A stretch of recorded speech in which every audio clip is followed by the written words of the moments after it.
Okay, let's go. Ting Buddha, welcome back to the channel. Guys, let me tell you something. Listen, Ting Buddha, don't correct me. Ting Buddha, I don't care. As long as you are not Chinese, you don't get to correct my pronunciation. All that means is that I don't know. It literally, that is the meaning. It means I don't know. And I was like, I want like a little new intro, and you know, to say, well, I'm in China, so I was like, let me get like a little Chinese song to say. Now I'm saying, and it's like saying hello here is like ni hao. Ni hao, welcome to my channel. Doesn't man, I MP that thing, like that excitement, be like Ting Buddha, welcome back to the channel. See, I got a little hyped when I said Ting Buddha, so might not make sense, but it sounds great. That's all that matters. So as you can see by the title, oh, before I get to that, please do like, share, comment, and subscribe. To those that have been watching, thank you so much for your support, and those that are new, please do like, comment, share, and subscribe. Number one, subscribe, please.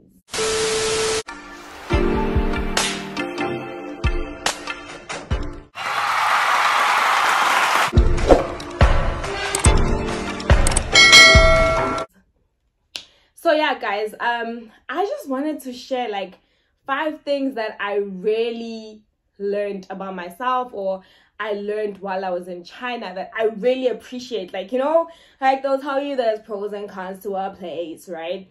But like just talking about my journey, myself, it's me. I cannot speak for the next person, but I'm excited to share. Like, I had to sit down. I sat down the other time and I just had like a moment to reflect on my life, where I was when I arrived, where I was before I came, and where I am now, right? And I'm in so much of a better place. And I don't know if it's about the place itself, but yeah, being here helped me transform a lot of things about myself. So I'm really grateful that I got the opportunity to just get into thyself. Too much blabbing. Let me get to number 1. So the first thing, I have a list, guys. I wrote it down so that I don't forget. Number 1, it taught me how to save. Okay, it taught me how to put these coins away. It taught me how to not live. Well, let's talk about saving and yeah, how to live. I used to live mouth to mouth. Like, literally, that means like paycheck to paycheck. Like, I'd be waiting on the next one, like, hey, where are you, because this month is finished, right? And life happens where sometimes you've saved and then now you gotta dip from your savings and then you're getting back low. But when I left SA, I promise you, it was bad. I could not even, I didn't even know what it was like to save a cent. You know, some people are able to like go into their next salary with a salary from last month. Like, you still have a little something, even if it's like 500 left, you know, where the rest of us are waiting. You know, when you wait, that moment when you're like, ish, where's the salary? Today I'm having takeaway because I've been waiting on the salary. And then when you go from waiting for the salary to have a takeaway to I can have a takeaway before my salary comes in, ha! You know that you've grown in life. So yeah, I definitely was in a bad financial space. I cannot say that it is great right now, but everything is up to you and, you know, what you face. If you're one of the people who have to take care of your family, everything is circumstantial to your circumstance, really. Like, we are not the same. So yeah, so some people were able to pay their debts while they were here, build homes for their families, help out at home, you know, have some savings, yada yada, blah blah blah. So it also taught me how to do a budget. You know, doing a budget always sounded so fancy. It was like something like, yeah, people tell you, you know, if you don't plan, what's that saying? Man, I said it last week. If you fail to plan, you plan to fail. So people will tell you, get your salary and write it down and write, this is what I'm going to use for expenses. But like when life is tough and literally like your reality doesn't look like a budget can work for you. And I don't know, I just got to a point where I sat down and I wrote a budget, but it's only now when things got a bit better for me that I was able to sit down, write a budget, and now I can go into the next month and still have a bit of money left over. I'm able to save for things cash. It taught me how to save for things cash. Here, I cannot go to iStore and say, I want an iPhone contract for 12 months. Please, I don't know if it's possible for foreigners.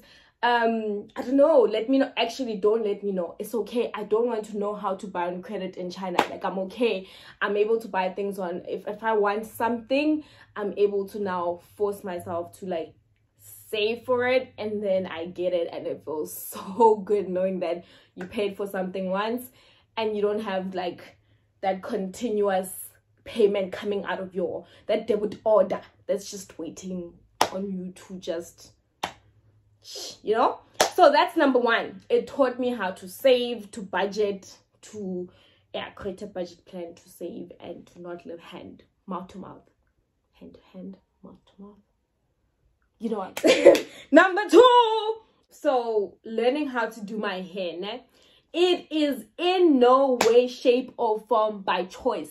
It is not by choice. I came here, you know, I left all my wigs in SA because I was like, I'm going to China. It's the place where we get our wigs. And what happened? It's the place where we get our wigs. What happened? I got here and I thought, you know, that there's a China mall every corner. Imo. And I'm just gonna walk out and find a Dragon City every corner. Find the hair. Where? Nowhere. I came here and boom, the wigs are expensive, the ones of quality anyway. The wigs are not here within reach, and I don't know what I was thinking. Maybe like, how did I get to the conclusion that there'll be a wig store everywhere? These people have their own hey, lights out. When I came here, I thought, so please bring your wigs, don't leave them behind. Just a little note.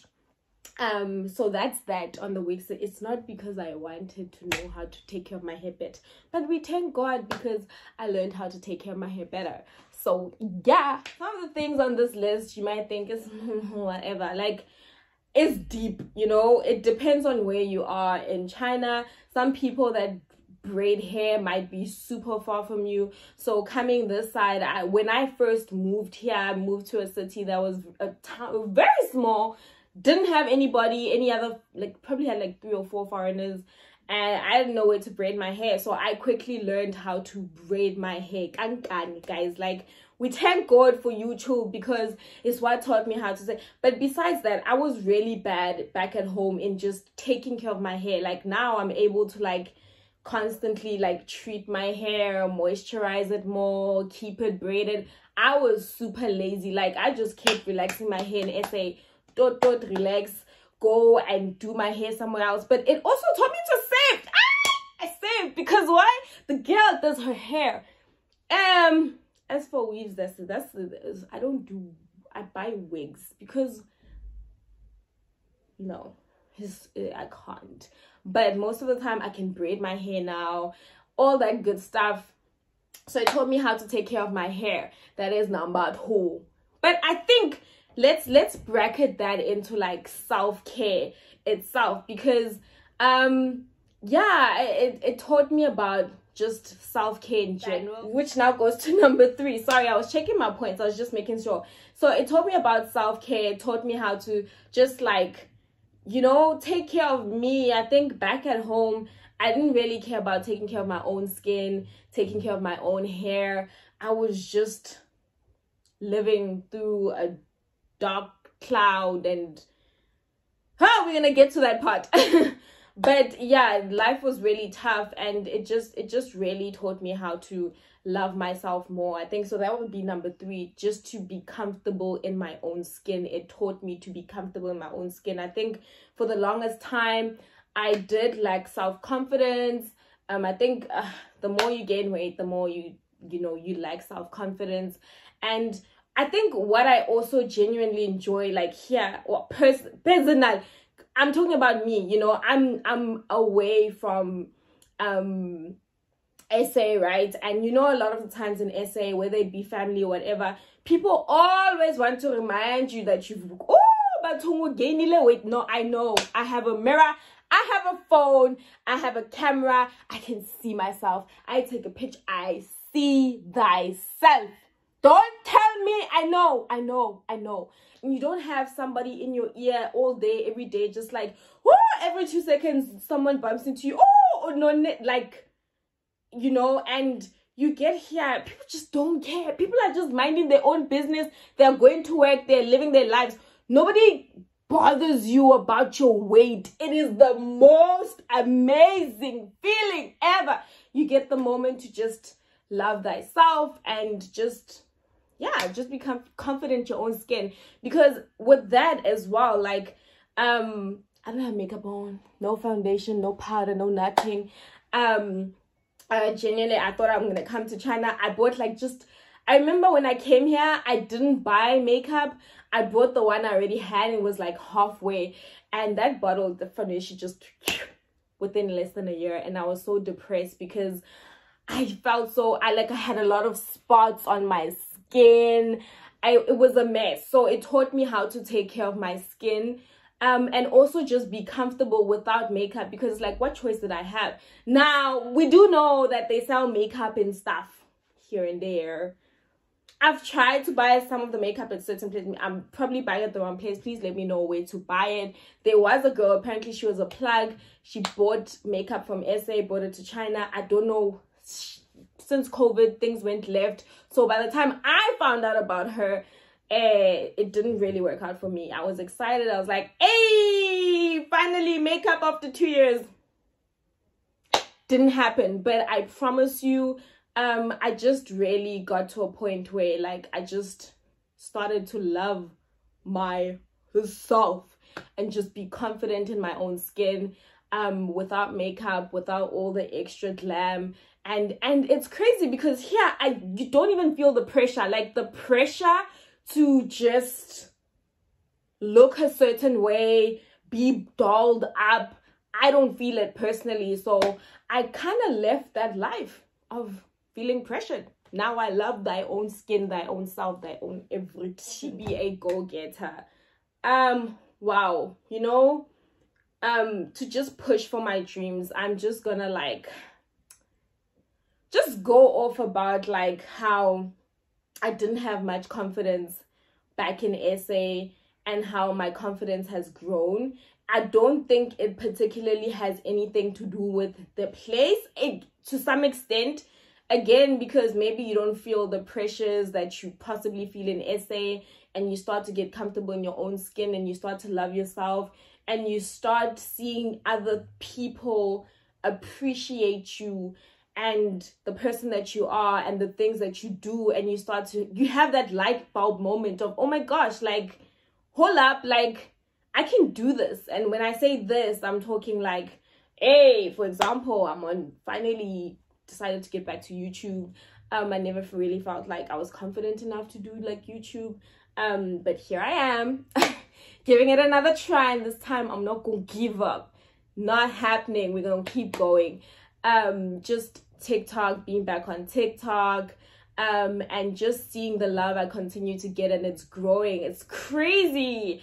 And just being overseas, you know, I think even before my trip to China, I had a little vision board that I've always wanted to travel the world, and I got to go to Germany, I got to go to Italy, and it just became evident to me, like, you know, when you're a child growing up, you always felt like overseas and all these places are like so far from reality. Like, there's no way a girl from Soweto can go overseas. Like, you always felt it's just too, like, it can never happen to you, it can never happen for you, like, you know. So you get inspired. The more you travel and you see the world, you get inspired to keep going. Like, you're like, oh, what else is out there in the world? Like, what's the next destination I want to go to? Just you know, like you look at her Tisum Ben and you're like, yes, girl, yes. Like I've been a big fan for the longest time, seeing her grow, and everything that she's doing is great. It gives you hope to say, guys, you too can do it. And I think I just used to be so, or just maybe so consumed in like living in Joburg. It was just like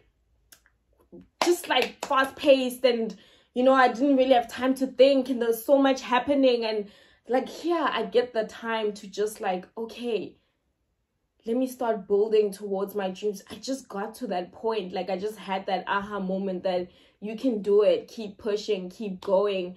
And yeah, I don't know if it's me being alone by myself that allowed me to just have that space to dream bigger, and just being here allows you to dream bigger and see opportunities that in yourself that I never really saw before. Just like, for example, like now being here and just like just teaching, right? And it's not something that I thought that I'd ever in my life do, but being here, it showed me, it opened my eyes to something that, whoa, I'm actually good at this and I actually love it. So, you know, you see opportunities. And so yeah, so I truly appreciate the fact that I'm slowly being able to just find myself and just go towards my purpose. I'm a creative at heart. I love making videos. I love, hopefully someday I can act, who knows. But yeah, so I just feel like I can take on the world. Like the more I travel, the more I do, the more I just get shown love. It makes me feel like, whoa, it's possible. Like, child, it's possible. Number 5, what China has taught me is that it's not for the faint-hearted. It is not, guys, for the faint-hearted. I promise you, this place will, it's so quick, fast, in a hurry, like just shake you up, like literally, whoo, child, you will toughen up. I think it taught me how to have thick skin. I am a very sensitive person by nature. It has taught the best of us to have thick skin. Honestly, some people left because they couldn't take the pressure. It's different. It's definitely different here. Look, it's beautiful. What I love about it is like you have a little bit, I think it goes for every single country. You know, I've seen groups on Facebook like South Africans in Japan or South Africans in South Korea, there's South Africans in China. You know, it's a little, being friends with people from your country feels like home. Like they bring a little bit of home to another country, people that you can relate to, enjoy the same meals, vibes, music. You know, you guys just vibe on a different level because you connect on a different level because you're from the same country. So really, like, your friends become your family here. And so we stay strong so we can keep each other sane and centered because it's beautiful here. You know, we saved the money, you are traveling now, you're buying the phones that you want, but it can also be a little tough, and it genuinely toughens you up. It's like, it's not tough. I think a lot of the times we watch videos and it's all rosy and we're seeing how beautiful it is. People are traveling. Hey, I'm in Sanya. Hey, I'm here. It looks beautiful. People are partying. You see the beauty of life. And then, yeah, it gets tough where it comes to we work for every single cent. You know, it's definitely, besides hard work, I think everywhere in the world you gotta work hard, right? In the workplace. I think just the culture shock can really get to people, you know. They're really amazing people out here, very kind, very sweet. Then there are those people that are not so exposed to foreigners, and like, you know, especially if you're new, you can really like feel like, because now you get used to it, but I think in the beginning it's tough, you know, when there are times when like maybe you walk into a lift and someone moves, you know, moves away from you, and you feel like there's something wrong with you. And a lot of the times, a lot of us experience, you know, people that are kind of like not used to seeing foreigners much. But yeah, people sometimes take your picture, video of you without permission. People just, we be sitting the other day, my friend and I were sitting in Starbucks, minding our own business. Someone was here while we are eating. I don't know if you're trying to go viral using us. Hi, Ting Badong. But it can really get to some people. It can mess with your psyche.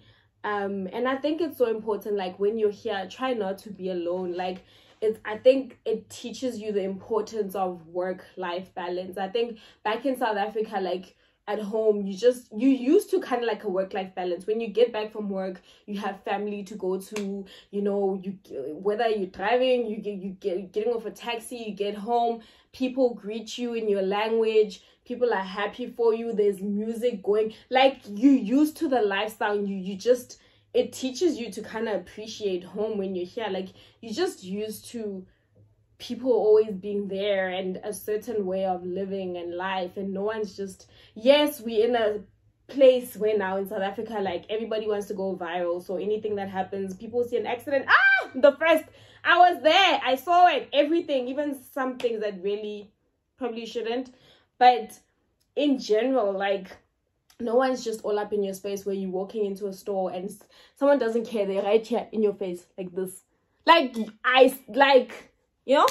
So best advice from me to you, when somebody does that, I've learned to do it back, because people get very uncomfortable when they do this to you, and then you take out your phone, you're like, and then they put it back. It's not nice now when you take them, but you know.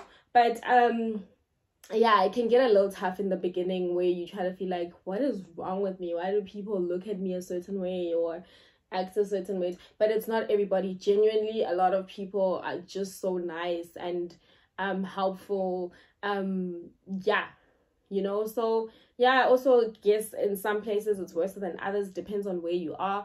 But where I am right now, I barely get stuff like that. So but in general, stuff like that really teaches you to toughen up, whether it be in the workplace.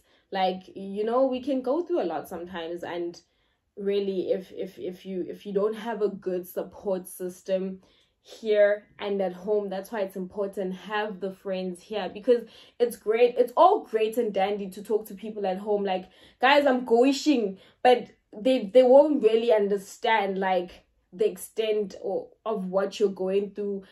Like a friend that is here that probably goes through the same thing, you can just kind of offload to that person.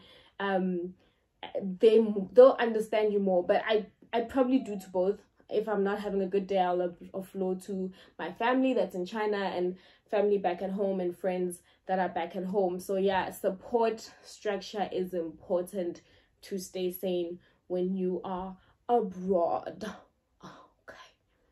Try to learn the language. It's a bit tough, but let's learn, please. But yeah, guys, really, and once you get past all that stuff, the first few months maybe being here, like it doesn't even matter anymore, it doesn't bother you. But yeah, I think if anything, teaches you how to have thick skin. So it makes it seem like, you know what, if I can get through everything happening here, I can get through everything happening anywhere in the world.